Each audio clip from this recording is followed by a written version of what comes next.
Hi. To be sure we keep everything perfectly organized among us, there are 4 different user groups, each with its own respective rights. The admin can view and manage all users, cobots, and customer structure elements and has full control over costs. The manager has the rights and responsibility for certain company customers and their cobots.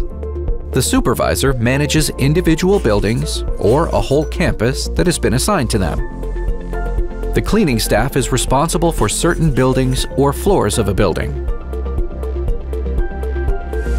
Adding a new user is easy as well.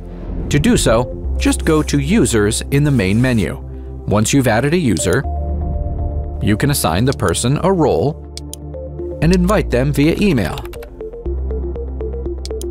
You'll find all the information about user groups and rights at Nexaro.com.